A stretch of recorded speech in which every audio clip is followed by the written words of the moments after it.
क्या एक बर्फीला द्वीप दुनिया के अगले बड़े टकराव की वजह बन सकता है? डोनाल्ड ट्रंप के एक चौंकाने वाले बयान ने अचानक से ग्रीनलैंड को एक नए ग्रेट गेम के बिल्कुल सेंटर में ला खड़ा किया है। आइए समझते हैं कि ये पूरा मामला है क्या और क्यों ये इतना जरूरी है। ट्रंप के शब्द बिल्कुल साफ थे, कोई लाग लपेट नहीं। ये नेटो के लिए एक तरह से मार्चिंग ऑर्डर थे, उन्हें बाहर फेंको। अब चीन और रूस को लेकर इतनी सख्त बात कहना ये सिर्फ एक बयान नहीं है, ये जियोपॉलिटिक्स की बिसात पर एक बहुत जोरदार चाल है। लेकिन एक मिनट, बाहर फेंकने के लिए वहां किसी का होना भी तो चाहिए, है ना? क्या चीन और रूस सच में ग्रीनलैंड में अपनी जड़ें जमा चुके हैं? चलिए जरा जमीनी हकीकत की पड़ताल करते हैं।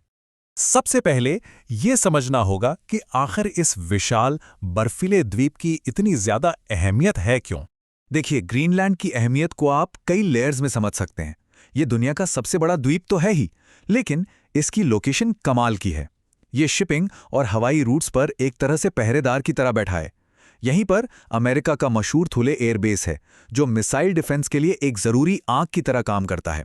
और हाँ, राजनीतिक तौर पर यह डेनमार्क का हिस्सा है, जिसका मतलब है कि ये नाटो के सुरक्षा कवच के अंदर आता है। तो चलिए अब राजनीतिक बयानबाजी से हटकर सीधे फैक्ट्स पर आते हैं। रूस की सैन्य मौजूदगी का जो दावा है वो हकीकत से बिल्कुल मेल नहीं खाता। सच तो ये है कि ग्रीनलैंड में रूस का एक भी मिलिट्री बेस नहीं है। रूस की आर्कटिक सेनाएं अपने ही तट तक सीमित हैं, ग्रीनलैंड के आसपास भी नहीं। और चीन के मामले में भी कहानी कुछ ऐसी ही है। वहां कोई चीनी मिलिट्री नहीं है। हाँ, ये सच है कि चीनी कंपनियों ने वहां माइनिंग में दिलचस्पी दिखाई थी, लेकिन खुद ग्रीनलैंड ने ही अपनी संप्रभुता और पर्यावरण की चिंताओं का हवाला देते हुए उन्हें दरवाजा दिखा दिया। तो नतीजा बिल्कुल साफ है, वहां कोई ऐसा चीनी या रूसी कब्जा है ही नहीं जिसे बाहर फेंका जाए। और यहीं से असली सवाल शुरू होता है। अगर खतरा गढ़ा गया है तो फिर असली एजेंडा क्या है? तो सच से आगे बढ़कर देखते हैं कि इस पूरी कहानी के पीछे का असली मकसद क्या हो सकता है। सवाल सीधा सा है, अगर दुश्मन वहां मौजूद ही नहीं है तो उसे बाहर निकालने का ही शोर क्यों मचाया जा रहा है? असल में ये कहानी एक सोची समझी रणनीतिक चाल लगती है। पहला, ग्रीनलैंड पर सीधे अमेरिकी कंट्रोल का एक बहाना तैयार करना। दूसरा, पिघलती बर्फ के नीचे से जो खरबों डॉलर के संसाधन निकल रहे हैं, खनिज, तेल, उन तक अपनी पहुंच बनाना। और तीसरा, आर्कटिक में चीन और रूस की जो जुगलबंदी बढ़ रही है उसके खिलाफ एक फायरवॉल खड़ा करना। और ये चीन रूस की साझेदारी पोलार सिल्क रोड के रूप में सामने आ रही है। ये आर्कटिक के जरिए एक नया महत्वाकांक्षी व्यापार मार्ग है जिस पर रूस का कंट्रोल है। अमेरिका के लिए यह सिर्फ एक आर्थिक चुनौती नहीं, बल्कि उसके अपने ही पिछवाड़े में एक सीधा रणनीतिक चैलेंज है।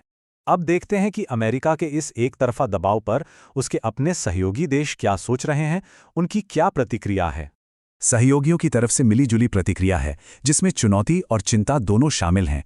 डेनमार्क तो अमेरिकी कंट्रोल के किसी भी विचार को सिरे से खारिज कर रहा है। ग्रीनलैंड खुद आत्मनिर्भरता और भविष्य में आज़ादी की तरफ देख रहा है। और नेटो, वो एक मुश्किल स्थिति में है। वो आर्कटिक के खतरों को तो मानता है, लेकिन उसे ये भी डर है कि ट्रंप की एकतरफा रणनीति कहीं खुद गठबंधन को ही न तोड़ दे।